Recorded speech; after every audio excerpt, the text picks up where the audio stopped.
The river for me is a place very different to anywhere else in the world. When I go there, I feel differently to any other place. It's like, I guess it's coming home, but it's more than that. You just feel completely part of the environment. So that's why I'm so passionate about its terrible state now.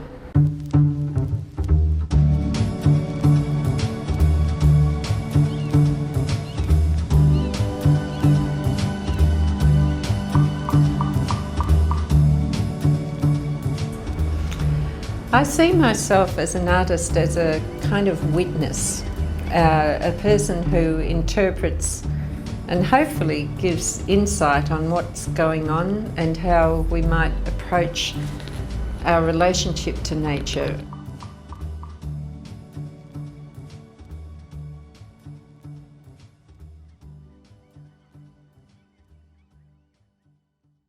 I think I'm probably a giant eye, as in this kind of eye.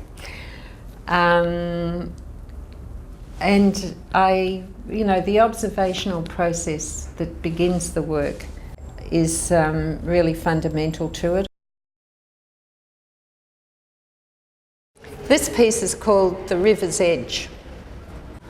As I was driving along taking the photographs of the Murray River, I started to think about the generations after generations after generations that had lived along the river, and I thought of a performance to do for the camera. There, of course, was no audience that would represent that ongoing habitation by people of the Murray River over tens of thousands of years. So I showed myself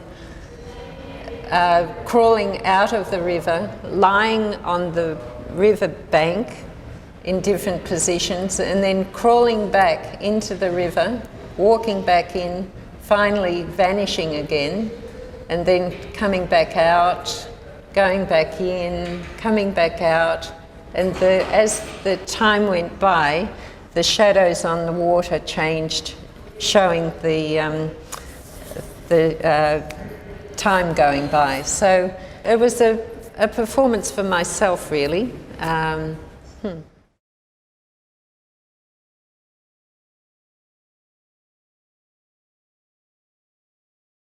This etching is called Life is Full of Situations, and it shows the historical aspects of the Murray. For instance, this map here is taken from a steamboat captain's map. They had these huge maps that unrolled, so as they navigated along the river, they'd roll the maps down to see where they were going, and it shows the depth of the water, the different kinds of trees that are growing along the river that they could chop down to feed their boilers. And this is where, this place here is where these photographs were taken. It's the place where the Murrumbidgee comes into the Murray. And this is zooming into the 20th century. It's a photograph taken from a satellite of the river in flood. And these two images here show how the river looks on one side of the river and on the other. And this detail here is a beer can that someone shot bullet holes into. So it kind of takes us from a very ethereal view of the river down to the absolute kind of, yobbo attitudes towards the river that you see all the time with all of the detritus along the river. My practice responds to ideas, and I match the medium that I use to the ideas. So I might be researching something and it starts to evolve as a sculptural work, then I'll go with sculpture, or it might be photography or printmaking, painting. This is a publication called Murray Mirundi that I put together in 1980.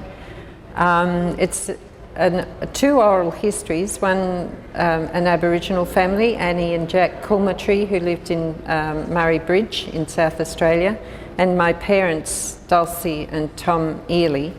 And the two narratives go through the book side by side, the black voice on the white background and the white voice on the black background, and you see the river going through the whole book as well. Included in the back, these are photographs that Annie and Jack were able to organise for me about the early days on the Coorong. And they're such beautiful photographs, and also photographs from my family album that my mother gave me to put in. The early days on the block. This is setting the block up. It was just kind of flat country with nothing much there.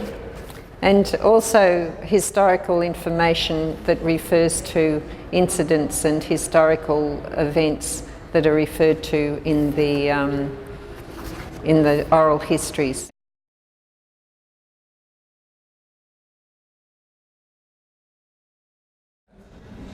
This is a performance called Murray River Punch.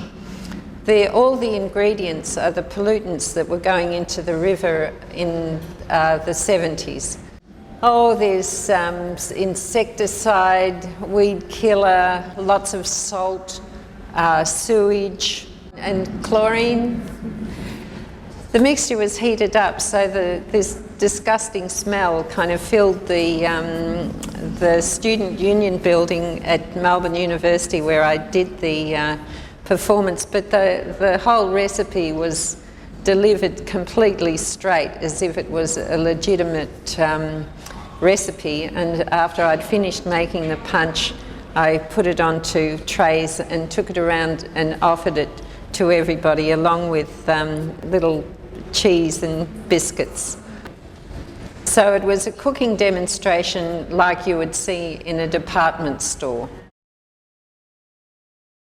The function of the Murray River Punch performance is to give people lots of information about the river in a very light-hearted way, so that they're informed.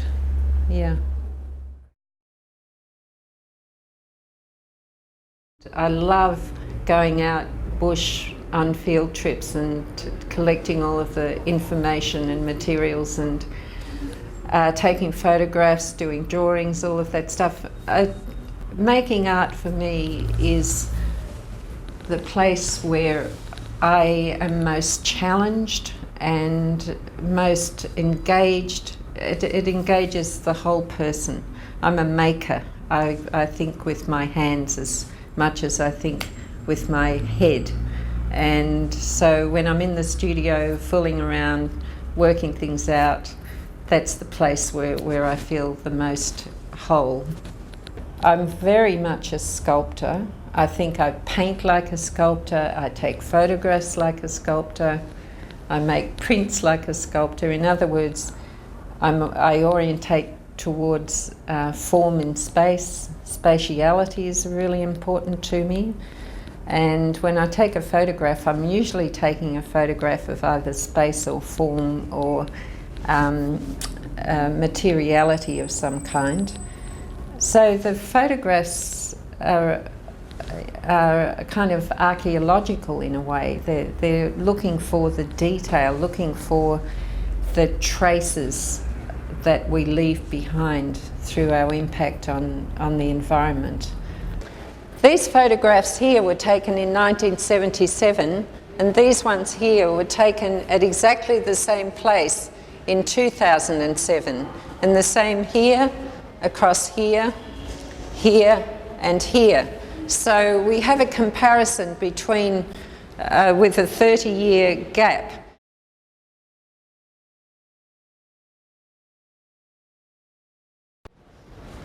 This strip along here is the place in South Australia that I documented called Swan Reach. And there's not that much difference ostensibly between the two lots of photographs, apart from the different media. These were taken as slides, which have been scanned, and these, of course, are digital photographs. But you can see how murky the water is now around Swan Reach, whereas in 1977 it was a lot clearer than that.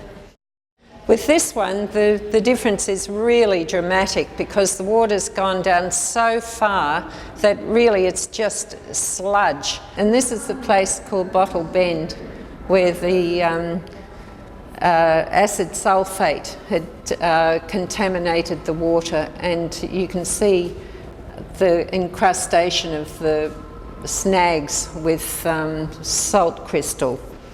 So it's like, you know, just a scene of total devastation. I don't think I'm a proselytizer. I think I'm an investigator who puts my investigations out there for people to tune into, to become engaged, perhaps even more to promote an awareness, a feeling, a closeness, a connection to nature, because human beings need to have that connection to nature, but so often we don't prioritise it.